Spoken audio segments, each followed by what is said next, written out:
I was talking to a client not too long ago who has an online store, and I suddenly realized that people are going to be using AI agents to shop her store.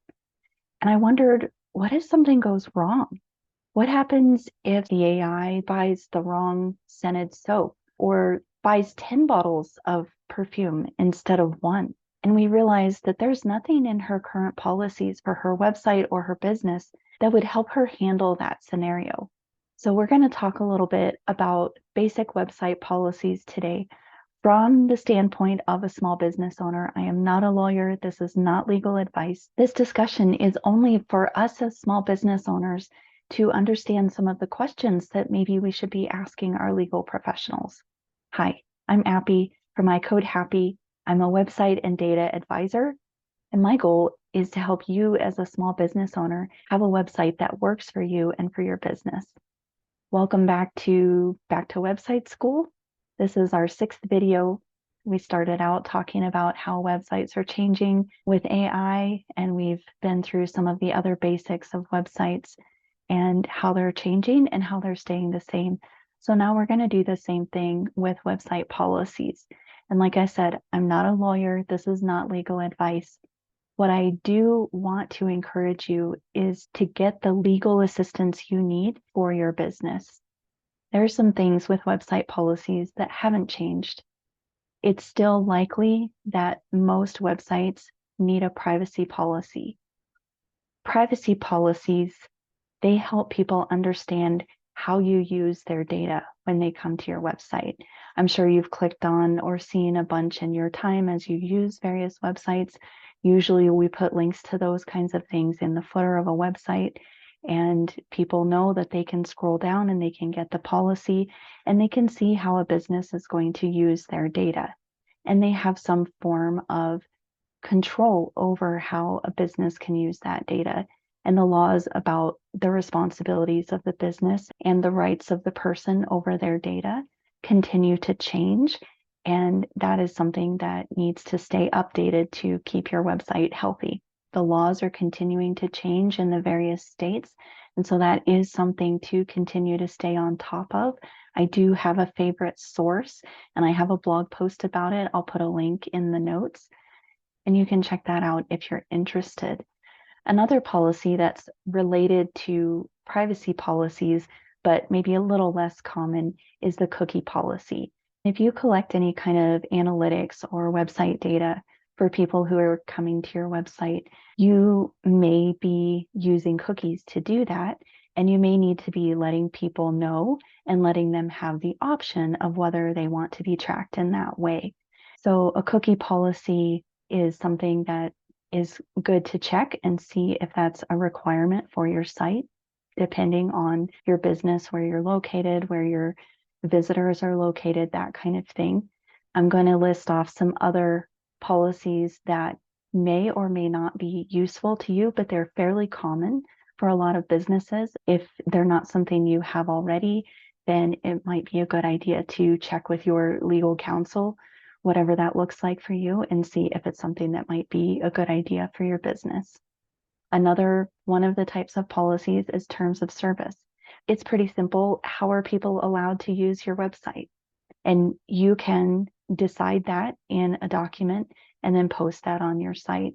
And there are legal terms that go in it or don't, depending on what your business is like. So again, that's going to be specific to each business, and you can check into that.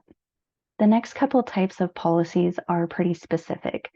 If you are an affiliate marketer, then you might need some kind of a disclaimer, letting people know that you do make money with these affiliate links. There are very specific requirements for that. So again, that's something to find out if that would be required for you and how to do that appropriately so that you're abiding by the conditions. There are other types of disclaimers. Again, that's going to be specific types of products, financial, medical, that kind of thing. They're all going to have their own requirements. If you're in that space, you're probably aware of that, and definitely look into getting the advice you need to make sure that you are compliant with whatever you need for your business. The last kind of policy sometimes can be simpler. depending again on your business. But if you sell things from your website, having a refund policy, a shipping policy if you sell physical products, a return policy, those kinds of things that allow people to know what to expect from you, while they may not be a legal requirement, they can make your life a lot easier, and they can also help your customers feel a lot more comfortable when they purchase from you if they know what to expect. And they can really help you answer those questions for your customers without maybe them having to message you or get in touch with you to find out how long is this going to take to ship to me, for instance. And so while we're on that note of online shopping, this is the realization that I had when I was talking to my client, that we are already in the age where companies are testing browsers that function as AI agents. If you instruct them to, they can perform actions on their own. And if that's the case, maybe it won't be too long before people are using them and saying, hey, go to a certain website and buy me 1 bar of lavender soap, or go to a particular website, buy me 1 bottle of perfume, buy me 1 pair of shoes. And that's convenient, probably useful. But what happens when it doesn't work? What happens when it goes a little bit haywire? Maybe it's not as big of a deal with something that's returnable. Okay, made a mistake, send the thing back.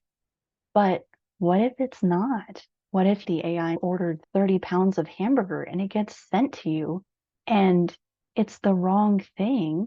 You ordered 3 pounds, but it's not something you can return. So who's liable? Who's going to make up the cost of that? You didn't order it, the AI made a mistake. The seller, they sent the order in good faith. They shouldn't have to pay for that out of their business. So who's going to start paying for these things? Because it's going to be money. It's going to be real business or personal losses. And it doesn't have to be products either. It could be that the AI comes to the wrong website and books time with someone. Then the client doesn't show up because there was a mistake and the agent booked with the wrong person or booked at the wrong time. Then everybody's time is wasted. Everybody's losing money just because this mistake was made. And who's responsible? Even with customer service, maybe you start telling the AI, go order this, but ask the question first and only order if you get a particular answer. How do we handle this era of having this third party AI come between us as small businesses and our customers and clients? That's not even talking about the destruction of hackers, bad actors, that kind of thing. It's something that we're going to have to really consider in our workflows, in our policies, in our customer service, in our client experience. Maybe even our verification process needs to be a little bit different if there's a possibility that there could be AI placing an order instead of a human, particularly if there's something custom or non-refundable involved, or maybe a large purchase. And as we learn more and get more experience, we're going to have to stay flexible in adjusting to all these changes as we continue to see how they develop. So what does this mean for your business? I don't think it means run out and change everything immediately. For one thing, we don't even know what to change to yet. But I do think it means that we need to start having conversations and asking questions, talking to people about these scenarios, asking for legal advice about some of these scenarios, and trying to find out what kinds of changes might be necessary in our businesses. I can't tell you what your policies should say. I can tell you some of the questions that I have for myself that I think would be helpful for small business owners to start asking for themselves. I wrote a blog post about this topic as well. If you would like to check that out, you can find the link below. Thanks for watching. Come back and see me again.